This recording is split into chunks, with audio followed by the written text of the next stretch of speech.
চলুন এবার আরো একটা ঘটনা দেখাই। প্রভাব খাটিয়ে একেবারে বাড়ির পাশে নিকাশি নালা তৈরি করে ফেললো। হ্যাঁ, বিজেপির সদস্যের বিরুদ্ধে এই অভিযোগ উঠছে, কিন্তু কেন তিনি এই কাজ করলেন, কি অভিযোগ তার বিরুদ্ধে, কেনই বা তিনি একেবারে বাড়ির পাশে প্রভাব খাটিয়ে এই নিকাশি নালা করলেন, কোন তহবিলের টাকায় করলেন, এখানেই তো অনেকগুলো প্রশ্ন উঠে আসছে। আপনাদেরকে জানাবো, এই পঞ্চায়েত তহবিলের টাকাতেই কিন্তু নিকাশি নালা করেছেন তিনি, এমনটা অভিযোগ। পঞ্চায়েত সদস্যের বিরুদ্ধেই অভিযোগ উঠছে খড়িবাড়ির বুড়াগঞ্জের সুকারু জোতের ঘটনা। আরো বিস্তারিত বিশ্বজিৎ জানাতে পারবে এ বিষয়ে।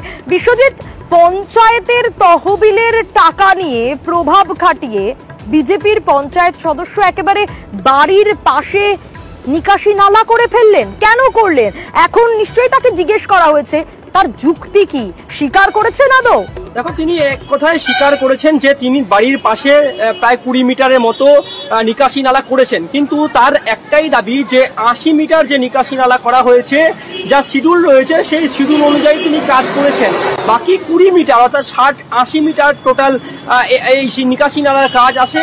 60 মিটার তিনি টেন্ডার অনুযায়ী যা শিডিউল সেই অনুযায়ী করেন, বাকি 20 মিটার জায়গা দেওয়ার মতো কেউ জায়গা দেননি, যার জেরে তিনি কিন্তু তার বাড়ির পাশ দিয়ে এই নিকাশি নালা করেছেন।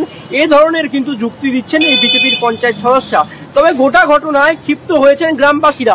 তাদের কথা, তাদের সঙ্গে আলোচনা না করেই এই পঞ্চায়েত সদস্য নিজের বাড়ির পাশ দিয়ে ড্রেন তৈরি করে নিয়েছেন। তাহলে গোটা ঘটনায় যারা এতদিন ধরে এই নিকাশি নালার দাবি করে আসছিলেন, তাদের দাবি যে দীর্ঘদিন তাদের কিন্তু জলে ডুবে থাকতে হয়। এই নিকাশি নালা যদি 60 মিটার থেকে বাকি 20 মিটার সোজা করা হতো তাহলে গ্রামবাসীদের সুবিধে হতো।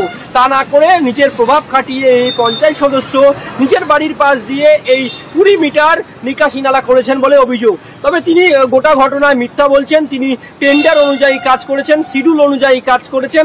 বা পাল্টা যিনি গ্রাম পঞ্চায়েতের প্রধান অর্থাৎ তৃণমূল গ্রাম পঞ্চায়েতের প্রধান, তিনি বলছেন তারা বিষয়টি সরেজমিনে তদন্ত করবে, ইঞ্জিনিয়ারকে পাঠিয়ে সেখানে ঘটনাস্থল পরিদর্শন করা হবে। আদৌ যদি এ ধরনের অভিযোগ ওঠে সে বিষয়ে কিন্তু ব্যবস্থা নেওয়া হবে। বেশ বিশ্বজিৎ, বেশ। 80 মিটার মতন ড্রেনটা আসছে কিটু বাড়ি থেকে মেম্বার পর্যন্ত মেপে দেখছে যে 60 মিটার আছে, তো বাকি 20 মিটার কথা যাবে। তো বাকি 20 মিটার হচ্ছে ওই সাইডের ড্রেনটা মেম্বারের বাড়ির পাশ দিয়ে ড্রেনটা কেন হবে? কেন ওখানে কোনো একজন একটা ঘরও নাই, বাড়িও নাই, তার সত্ত্বেও ওই সাইড দিয়ে একটা মানে গের কোণে হবে রাস্তা হচ্ছে, তো ওই রাস্তাটা কেন হবে? এটা হলো জনগণের অভিযোগ। যে ড্রেনটা 80 মিটার ছিল, তো ওই ড্রেনটা সোজা হবে কেন গেল না, তার ব্যাখ্যা হয়ে কেন হলো? না না, এটা সত্যি না। শিডিউলে যেহেতু আছে অভিজিৎ সিংহ হাউস টু টিটুরয়, তো অভিজিৎ সিংহ হাউস টু টিটুরয় আমি সেটা করে দিয়েছি। করে দেওয়ার পরে 60 মিটার হচ্ছে, 20 মিটার জায়গা দেওয়ার মতো আর কিছু নেই। তো রাস্তার মাঝখান দিয়ে তো আমি ড্রেন নিতে পারতেছি না, আর এদিকে তার জন্য এই পাশ দিয়ে আমি ড্রেনটা করছি। জল জমে থাকার মতো এরকম কোনো ব্যবস্থা নাই। জল যদি জমে থাকে তাহলে ওরা ড্রেনের জন্য জায়গা দিক, আমি ড্রেন করে দেবো। আমার আগে যিনি মেম্বার ছিলেন তিনি এটা প্ল্যানে দিয়ে গেছেন, তার জন্য এখন তো আমাকে করতেই লাগবে, না করলে তা হচ্ছে না, যার জন্যই আমি আর কি এটা করতেছি।